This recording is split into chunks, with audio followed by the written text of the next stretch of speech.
Hi, everybody, and welcome to the ADHD Eavesdrop, where you can be a butterfly on the wall and listen in on my conversations. Today, I'm talking with Paco Romain, comedian, writer, and creative thinker, who's also been doing a deep dive into his own personal neurodivergence. We get into everything from childhood quirks to therapy, rejection, sensitivity, emotional reactions, and how creativity and ADHD often go hand in hand. This one is funny, honest, and very relatable, especially if you've ever found yourself thinking, wait, that's me. So Paco and I have connection through a good friend of both of ours. Todd is my husband's oldest friend and has been a friend of mine for a good portion of my life. And he's also a very good friend of Paco's, who No, I okay, can't so stand the they guy. hang out every once in a while. It's a thing. He owes me money, that's the problem. So Paco's a comedian. He's a writer. He's what else have we got going on? He is a creative, and so we're hoping to roll on some laughter today. So Paco, welcome to the show. Thanks, appreciate it. Thanks for having me. So Paco, we've talked about it, like before we got on here, besides the fact that, you've made a big move into tech and done some other things in your life that have changed in your past and in your present, you're still a major creative, right? And Yeah. a big part of being a creative, I am sure, has to do with neurodiversity. And you said you've been doing a really deep dive and you've never had an official diagnosis, but there's things, right? So tell me about what makes you think I might be neurodiverse. Yes, there are things. Man, I mean, you can't I collected Reader's Digest as a kid and had them all wrapped in cellophane. I loved collecting canes. I would dig holes in the snow and look at the stars just so I could, like, have my battery be re-energized when I was a kid. And I wrote plays and produced them and cast them and put them on for my neighborhood. I sold tickets. I made fake, not fake tickets, but like I would do a theater production for my neighborhood each summer. I mean, I was like a piano playing obsessed kid over Beethoven. I love Beethoven, and I would lounge on the couch and listen to Beethoven as like an 8-year-old because I just love the emotional impact that his music had. I don't know. I mean, looking back, it's like, geez, I can't believe someone didn't just tap me on the shoulder and be like, "You're neurodivergent," you know? Though, like I did not find out that I had ADHD till I was 50. Oh, yeah. I didn't either. I feel like mine's gotten progressively worse as I've gotten older, or maybe my masking has gotten worse or something. But I never thought, I never knew there's ADHD was beyond not being able to make lists and interrupting. I thought that was it. I thought people with ADHD just interrupted and couldn't make lists. Now I know that there's people who love to make lists that have ADHD. There's people who don't interrupt that have ADHD. There's different elements to the delightful tapestry that is ADHD. I'm wondering what it is that like got you going down the rabbit hole of, maybe I'm neurodiverse. When did that start and how did Yeah. that? It was therapy for me. Okay. It was therapy. That's where, and now, I had an old school therapist. She didn't like labels. She would never say that I had ADHD ever. And it was kind of, like this new school therapists, I think, like they meet you for 5 minutes. They're like, you have ADHD and you're depressed and you have trauma or something. My therapist never did that. She didn't like labels. She just thought they got in the way. But I did a lot of discovery. I did a lot of work in therapy. Like when they say you got to do the work, you really got to do the work. You can't just go to therapy and go like, okay, that was a fun hour and then go about your day. Like I did That's over. yeah, yeah. You're like, I'm fixed. I did a lot of deep dives, man. I'm also, my neurodivergence aligns itself with like deep thinking and deep dives into subject matters, and mental health became one of them.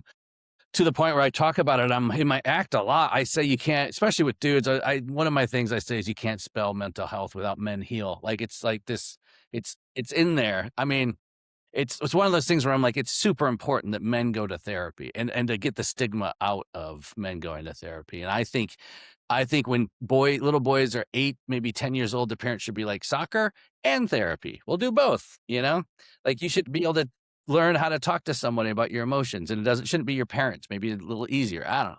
But I did deep dives when I was in therapy. about just neurodivergence. And I did a Facebook post where I was like, if we ever dated, let me know what you think. Oh my gosh, what'd you find out? Well, first of all, I'm an incredible lover. Now, I wish. I found out that I had one girlfriend, she was who I dated for a long time, and she was like, I never felt close to you physically or emotionally.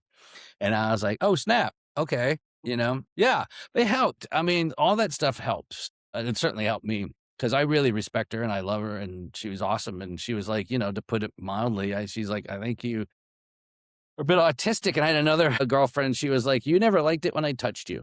And I was like, oh, yeah. Is that, what could that Hmm. possibly, you know, Yeah. stuff. Yeah. So that got me like just thinking about it. And then I started reading lots about ADHD, ADHD, RSD, like stuff like that. And man, the box ticks it was just insane where I was like, yes, Yep. yes, yes. Yep. Yep. Yep. Hmm. That's me. That's me. Yeah. Hmm. No two people have ADHD or autism exactly the same. It's so spectrumy as far as like, I might have ADHD and like experience a lot of symptoms in the area of organization and prioritization and that type of thing. Where, somebody else may have ADHD and really have the emotional dysregulation aspect of it and the time blindness aspect of it, right? Or there's somebody like me who just gets the joy of like I like have a lot of it. I have a lot of it. But so it looks different in a lot of people and women look different than men. Women tend to compartmentalize and be people pleasers. Men tend to have more difficulty controlling their emotions outwardly. So yeah, there's lots of differences and it's just it's very interesting that you can talk to somebody who has ADHD and say, "Yeah, not like that though." Yeah, that is very, very interesting. My eyes really started to open when I followed some therapists and psychiatrists online, like on Twitter, pre Musk takeover when Twitter was still Right. readable and enjoyable. And that it really, Dr. Leah something or other, man, her when she kept saying, if you have this ADHD Twitter thing is for you. And I'd be like, that is me. Like pattern recognition it's so big in my life. I'm very good at reading rooms. I'm very good at reading micro expressions. I'm very good at patterns. And to the point where like in third grade, every Friday, the teacher would give out a quiz and you had to find the patterns and circle them. And I was so good at it. The other kids were like, we don't like it when he does it because we never win. And so my job was to hand out the paper after she was like, okay, you can't play anymore. You just hand out and grab the paper when everyone else is done. Cause Because you got I was like, I could recognize patterns so quickly. I just recently did a interview with JD Barker, who's an novelist, and he was talking about the same thing. He's like, I've never had any, professional training or anything.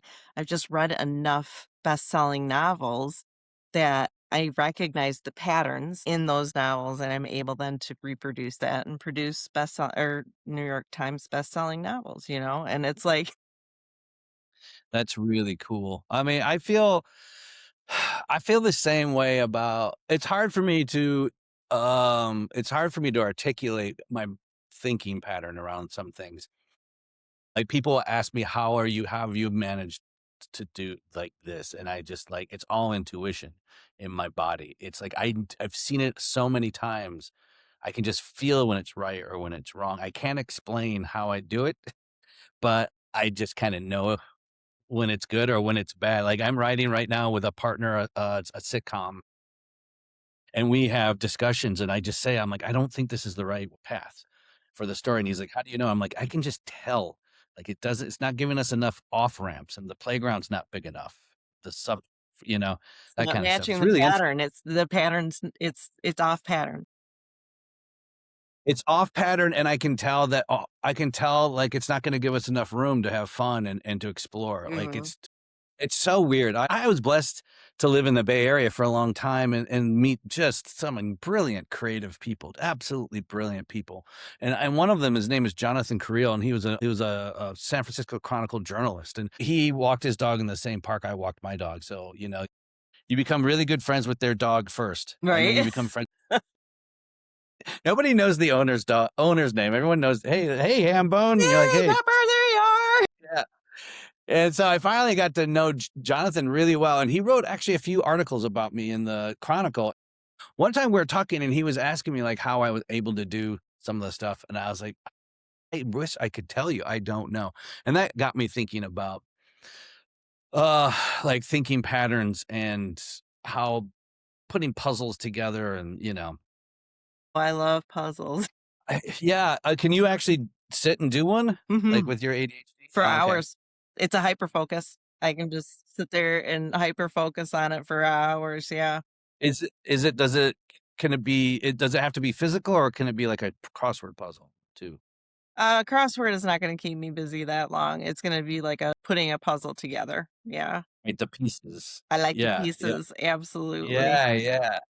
But See, if you I can couldn't. make anything into a puzzle, I'm gonna be on it. I'm gonna be like, "Yeah, let's do that. Let's figure it out." I love puzzles. Yeah, that's awesome. I like puzzles, but in a different form. I don't like puzzles like with like puzzle pieces things, and I don't really like crossword puzzles and stuff, but I like puzzles of like musical puzzles. Like I play a few instruments as well, so like I like that kind of puzzling. You and Jay, like, that the music that you guys can listen to, like, let's talk about Medeski, Martin, and Wood, okay? Ooh, yeah. You listen to them, right? I do, yeah. Okay. Jay loves Medeski, Martin, and Wood. Medeski, Martin, and Wood drives me is like nails on the chalkboard to me. I don't understand the language that they speak. They speak a very different musical language than I'm used to. And it's been a point of contention because I do not hear it the same way as he does, and you do. Yeah. Yeah, 100%. To me, like, jazz is everything to me. Currently have a radio show where I play jazz, funk, blues, folk, soul. For me, it's so DNA level music. It just conjures up a lot of scenes in my head. Like, there's a lot of things going on as far as scenes and emotions and thoughts.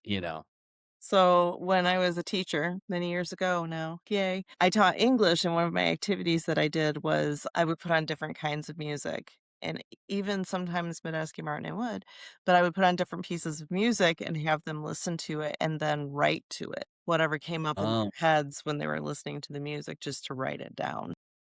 yeah, that's interesting. To be entirely honest, I was playing Fortnite earlier today, which everyone's like, "That's a child's game," but whatever. But I was playing and my friend and I lost, and the person that won, they played this song. You can kinda do this song at the end if you win, and it was so repetitive, I wanted to throw my controller through the television. Like, whatever, makes other people feel itchy with other music varieties, there's ones that, like, I cannot stand at all. And that's Medeski, Martin, and Wood for me. Yeah, exactly, yeah, and I get it. There's some music that just I can't abide by, it's just not gonna happen, and then there's others that I love so much and people are like, I don't like it." Same with, like, there's people who don't like certain television programs because it makes them feel weird. Oh, yeah, like, I could never watch Three's Company when I was a kid because I was so embarrassed for Jack, the guy who Yeah, played Jack. I was always so embarrassed because and that's that RSD thing kicking in right there, that rejection thing, and I would see him in that rejected situation, and I would get physically, "Ooh!" I couldn't do yeah, it. that's so interesting. I just found out about RSD, like, within Yeah. the last 2 months, and I now I'm obsessed with it because it really many of my issues around abandonment and rejection and not knowing why I would get so volcanically upset about certain things that I would just be like, "What is happening?" Deep in the recesses of my mind, I'm pretty good at disassociating myself from myself and looking down and being like, "What are you doing?" Right. And there'd be moments like that where I'd be very upset and I'd be like, "What are you doing? What is happening?" Now I know that, like, definitely suffer from rejection problems. Oh, yeah. It's really interesting. Me It's too. very And you think about you talked about in your relationships, your previous relationships, and how much RSD causes people to have an assumption of criticism. which causes so many problems in relationships. Because, like, if you have RSD and I say, geez, it's dirty in here, you hear, I'm not a good enough housekeeper, and you turn that into a rejection. So, in a marriage and in a relationship, you can see how that can Yeah. wreak havoc, right? Yeah.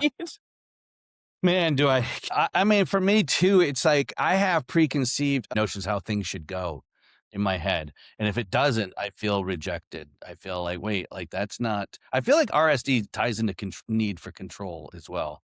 But for me, there's a way things should go. And if it doesn't, it's like being told, I don't know what I'm doing, and that gets me kind of perplexed. One of the things that happened to me recently, and my anger after 8 years of weekly therapy, like my anger issues have very much subsided, which is awesome. But once in a while, they raise their ugly talons. And actually, it was Super Bowl Sunday. No, it was the San Francisco 49ers had lost in the NFC Championship game against Seattle. And I was watching the game, and there's a table of Seattle fans mocking me, and it wasn't pleasant, but it was fine. I was mad, but I was like, okay, screw these guys. And then my friends were like, hey, do you want to meet us at a bar? And I was immediately like kind of mad because I'm like, no, why are you asking me? But then I was like, it's your friends, like those kind of things upset me because the balance is out of whack. And so I go to this bar they said they're at, and I'm like, I don't know where you are. And they're like, we're in the corner. I'm like, I'm in the corner. And they're like, oh, we left and went to this other bar. Oh, no. And I was like steam. And I saw my car, and I was like, you should just go home. I was like, nope. And I get to the bar, and they're in a corner, which I also don't like. It was a crowded bar. It was noisy. And I have a lot of stimulation problems. Mhm. I get into this thing, and I'm also hot, and I have a temperature problem too. So it was winter, and I was wearing all this You're a mess, layers. Paco. I know. I know. And this is generally when I go, okay, I can do this. Instead of being like, I should separate myself and take care of myself and just go home, I go like, I can do this. I can soldier through. But also, I know I'm about to make everyone's night miserable, Yeah. Yes. You're And that that's what guy. I did. No. Yes, I am that guy. And so I got to this group of people, and one of the guys who I don't know tapped me on my back, and I was just like, nope. That's it. Yeah, I was like, no. And then I was like, who the fuck do you think you are? I was like, you don't know me like that. You can't just tap somebody on their fucking. I was so pissed. And everyone's like, because no one knows me like that. Everyone thinks I'm this affable, which I am. I'm, aggressively good natured, but I was not having it that night. And everybody, because these are my workmates, and they're all like, whoa, and I was like, And, I like, got when home, and things like that happen, do they surprise you too? I mean, that's a good question. I don't know if I'm surprised as more of as I'm can't stop. And I know when it's happening, and I'm trying to turn. I'm much better now at finding that corner and trying to turn it than I used to be. I used to just be like, fuck it, throw the grenade in, Mhm. be like, whatever happens, happens. And then I would get home and be miserable because I'm like, I'm a horrible person. What am I doing? And And just like it's all defensive, right? 100%. Yeah. And then the apology tour happens, Mhm. Mhm. where you're just texting people, and then they're all like, dude, what is it? Nobody cares, because in my head, it's this big. Right, and that's that RSD can, because like, you've been perseverating on it for days, and they've completely forgotten it even happened. Yeah. I don't know. It's crazy to me that people can do that. There's people who can just go, who cares? Oh, yeah, That's absolutely. not, how are you on that front? Of letting it go. I grew up a redhead and have a redhead temper. And so for me, it's always been simmer, simmer, simmer, simmer, simmer, and then boom. Yeah. Yeah. And it feeling a lot better. I've done coaching, I've done therapy. I definitely had the emotional dysregulation thing to the nth degree. So yeah, I mean, I had the temper, but more so for me, my struggles with emotional dysregulation was crying. I was always the emotional child. I was always, she's so emotional. You're over emotional. This is nothing to cry about, you know? Those were the things that I grew up hearing because I cried when I was angry. I cried when I was sad. I cried when I was frustrated. I cried when I had any kind of tension in my body. That Oh, was wow. how my body released it. And so I was a crybaby. Yeah, that's interesting. And I kind of like hearing that. I'm like, that sounds nice. Being a Like, at crybaby. least yeah, I'm like, at least you're releasing it. Like, my whole life, people are like, you take everything in stride. Like, nothing like phases you. And because I would do everything alone. I would go dig a hole in the snow. That's where I would just let it out. I was never like I never really cried much. I would do my thing in public with this like persona, and then I would go away and be like fall apart or like find a place in my closet. I really used to like to hide in a closet. You know. Underneath the island, like the little tiny little cabinet underneath. Yes. Or like the clothes area, at supermarket or But yeah, malls get or in the whatever. middle of it. Yeah. It's just like, lucky like one of the things that really helped me in therapy is my therapist would say, I have other clients that say this. And I'd be like, wait, there's more than just me. Like that really helped to know that there was other people that did stuff. I always thought it was just me and my little secret weirdness. Yeah, I remember though feeling a little bit like realizing probably about the time I was diagnosed. And you'd think as a special ed teacher, I'd have figured out a long time ago that I was a bit funny. You don't look at the fingers that are pointing back at you. Anyway, Mm. so, for me, it was a shock getting the diagnosis. And then after that, putting everything together, there was all these little pieces that I Yeah. was putting together. I mean, I asked my therapist, I was like, "What do I got, doc?" I wanna know, and she was just like, "I don't do that, and you'll have to see someone else because I don't like labels, and it doesn't help because then you'll just get obsessed with what I'm saying about that." I did see a psychiatrist who was a lot younger, and she was like, "I'll tell you exactly what you got," and I was like, "Oh," and she's like, "You have borderline personality disorder, BPD2 or whatever." And I really think she was wrong. I've looked into all that stuff, and I'm like, I don't feel like I have like borderline personality disorder. Mine is just like a bit autism, a bit ADHD, and a whole lot of control issues. And growing up with a lot of like trauma and abuse, you add all that in, you've got a delicious stew of mental Well, health problems. and trauma will definitely mimic your ADHD symptoms like to the max. So there's always this like, do you have trauma or do you have ADHD or does your trauma make your ADHD just all that much worse? I didn't realize there was a difference. I mean, I knew there's a difference. I didn't realize there's a distinction, I guess I should say. Can you tell me more about that? So trauma is what has happened to you and what you've experienced, right? And generally it's in its afterbirth for the most part, although some people would argue that it happens prior to birth, even in the mother's womb. So trauma is something that you carry forward throughout your life in different ways that can cause you have some dysfunction in your executive functioning, and that's because of the trauma. With ADHD, difference in your brain. Your brain develops differently. It develops slower in some areas, faster in other areas, and it is smaller in a couple areas too. So Oh. it shows up differently as far as like the symptoms can look very much the same, but sometimes you don't have the ADHD, you just have the trauma and it looks like ADHD. And sometimes you have both, and so, yeah, one's physiological and one's experiential. Oh, I never knew that. That's really interesting. But you can get ADHD from a brain injury too. Okay, that's interesting. But yeah, but you know what I've always said as a special ed teacher, I don't care if your child has a cognitive impairment, if he's got a learning disability, if he's got dyslexia, I'm gonna serve him and treat him in the same way. So it doesn't matter what we call it. And so when you say your psychologist didn't really like the labeling, labeling isn't that important as much as it is acknowledging there's something there that we need to work with. Yeah, for sure. Yeah, I once you can like name stuff and once you have a realization of what's going on. It really helps too. Now it's like it's so much better for me to be like, okay, this is just my rejection problems kind of leering its, Yeah, and you can doing its thing. say, what are some other possibilities here, right, that aren't doomsday-ish? Yeah.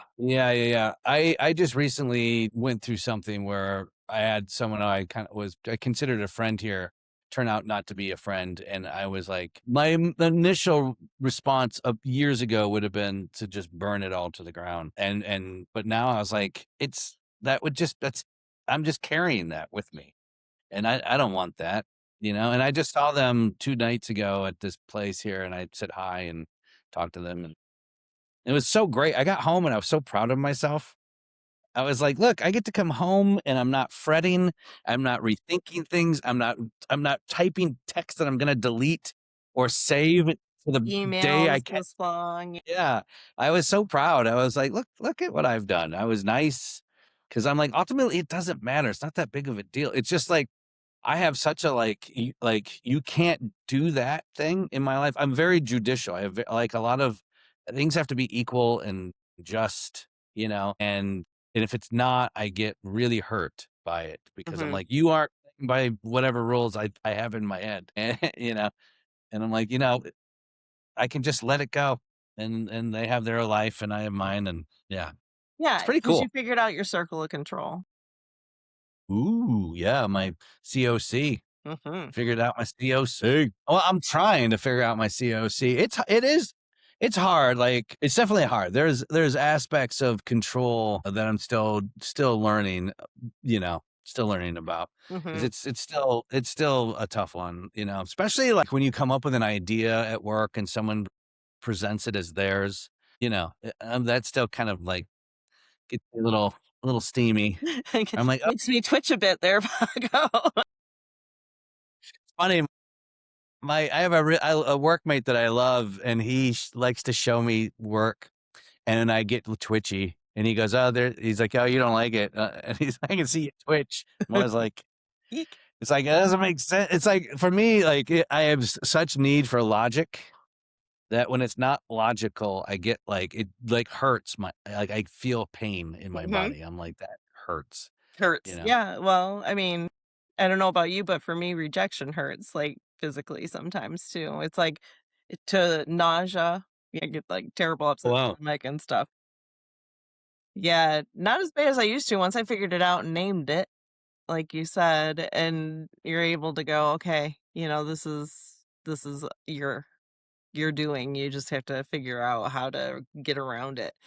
Uh, Yeah, for me, it's the iterative negative thinking that goes on and on and on and on, and it's like just like that stuff just will drive you nuts, yeah. Yeah, and the it e perseveration. perseveration, yeah, or should flash that word on the screen, um, the perseveration things. It makes it so much harder, and it's so much easier just to forgive somebody or to just kinda hold it loosely or just to be like, "Now here, it's yours." Yeah, I love it. It's cool when you practice it and it works.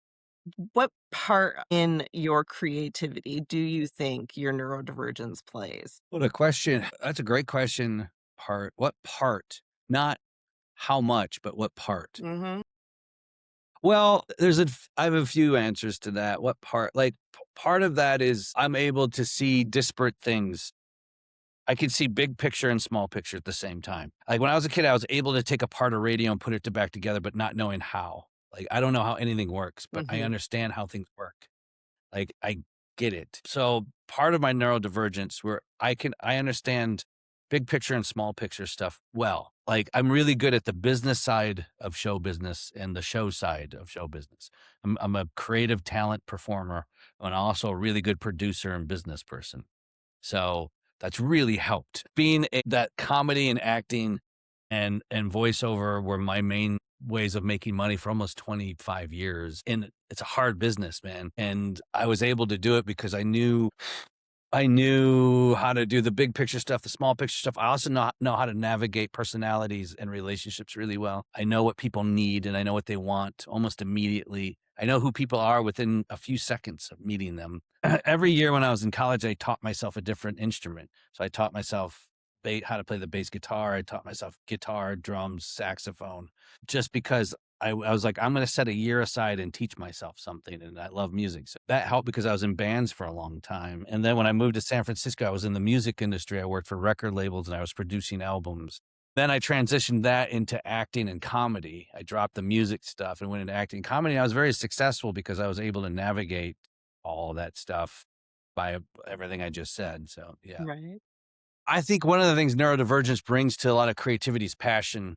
That passion about something where you can feel it in your bones makes somebody really, really great.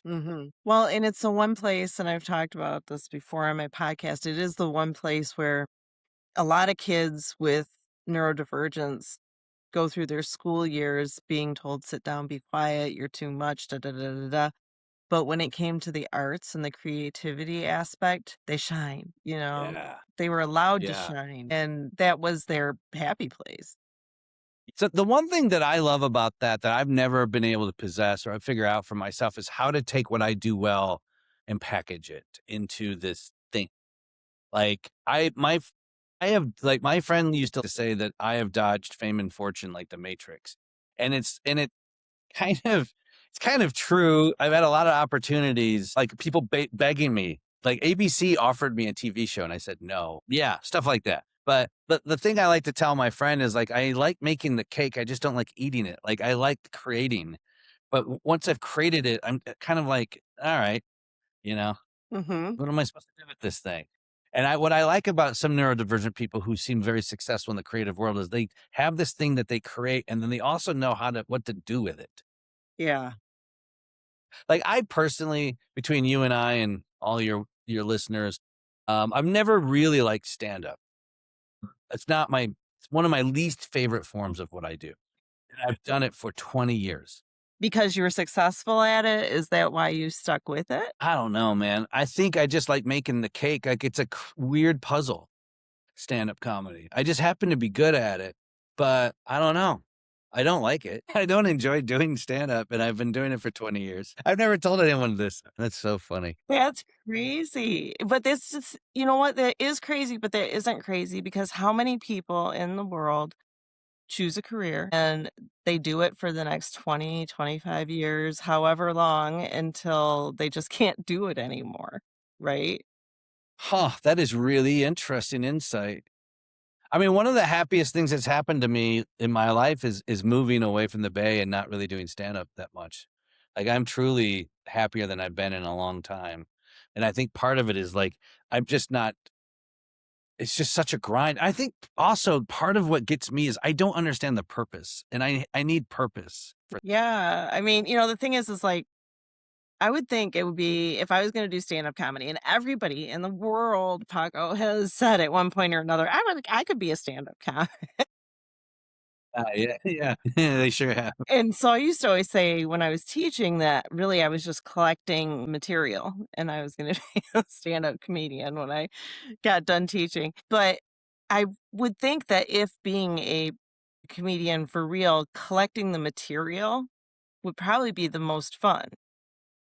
Yeah, that's true, man. Absolutely true. I It's such a comic thing where, like, the best part of doing a show is saying yes to the show.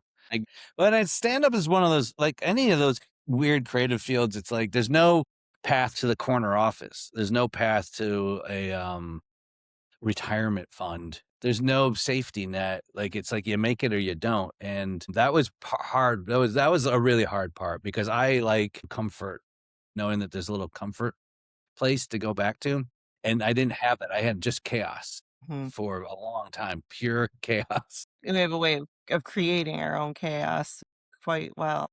Yeah, you create your own chaos and you live in chaos, and that world is chaos. A lot of my friends are generally they're married to someone who's like a doctor or something. Like they can go out and have chaos, but they're like, yeah, my wife gets health insurance, so I'm fine. Like, I've never been married. So mine is always like chaos, and then I go home and I'm like, it's just me, and there's just Right. more chaos. That's There's funny. no like Well, I comfortable have nest. to ask, what made you decide that this was for you, that this is what you were going to try to do for the next 25 years of your life. Like it's because I moved to San Francisco to be an actor and a comedian, but I never wanted to do stand up. I always loved acting. Truly, ultimately, what I should be doing is a one-man show, which is more acting and it's more monologues, which I really love. So when I first started, I was voted best comedian in the Bay Area, and I was like, well, this is what I have to do. Like, I have to do this. And I didn't really want to, but all these people, like, I'm like a lot of people. I love the adulation, and the people would say I was good or great or whatever. And I was like, give me more of that. But I also hate the thing that they're saying I'm good at, and there's just a lot of stage time. I got my performance kink out. I was able to my performance drug, I was able to inject it nightly if I wanted, and it keeps you going. It's like you chase that thing, but I just never understood the purpose. I never quite understood the purpose of stand up, but I had my own show that was really popular. I met really great comics, and seemed pretty good at it, so I just kept doing it. So when you say Just you never. don't see the purpose, I have to go back to this because I'm just curious. Yeah. Do you see the purpose for the people in the audience, or do you see? Yeah, but I don't care, if I can be honest. Yeah, so you're trying to figure out what's the purpose for me. What am I getting out of this? Yeah, I don't care about the people in the audience. Okay. I mean, I want to be perfectly honest with you, because I do. I'm talking on a human level, of course I do. Sure. But like as a narcissist, I don't. Like I don't care. I care about me, and I care about what I'm getting out of this, and I've never been able to figure it out. I've never. And you don't get a able- dopamine hit from making them laugh. You don't get the Zero. I get a dopamine hit from creating something, a puzzle that works in my head. That's the hit I get. It's more about, oh, I've constructed this thing that makes sense. Mm-hmm. Mm-hmm. That's Yeah. And interesting. That is really interesting. Well, Paco, we've been talking for quite a while now. But it's been a wonderful conversation. And I just want to say thank you for being so completely honest and open with me and just putting it all out there. It's all so relatable. cool, man. Yeah. Thanks for having me as a guest. It was a great conversation. Absolutely. I really do want to thank you for being on the show. And I appreciate, everything that you said was so, so relatable. Thank you again. Thank you so much. I'm glad to be on it. Tell Jay I said hi. Tell his imaginary friend Todd I said hi. and thank you for doing the podcast too. This is such an important topic. Absolutely. With that, I'm going to say you need to have a wonderful rest of your day. And for our butterflies on the wall who have been listening in, we hope that they are going to like and subscribe and do all that stuff for us. And we'll see you next time.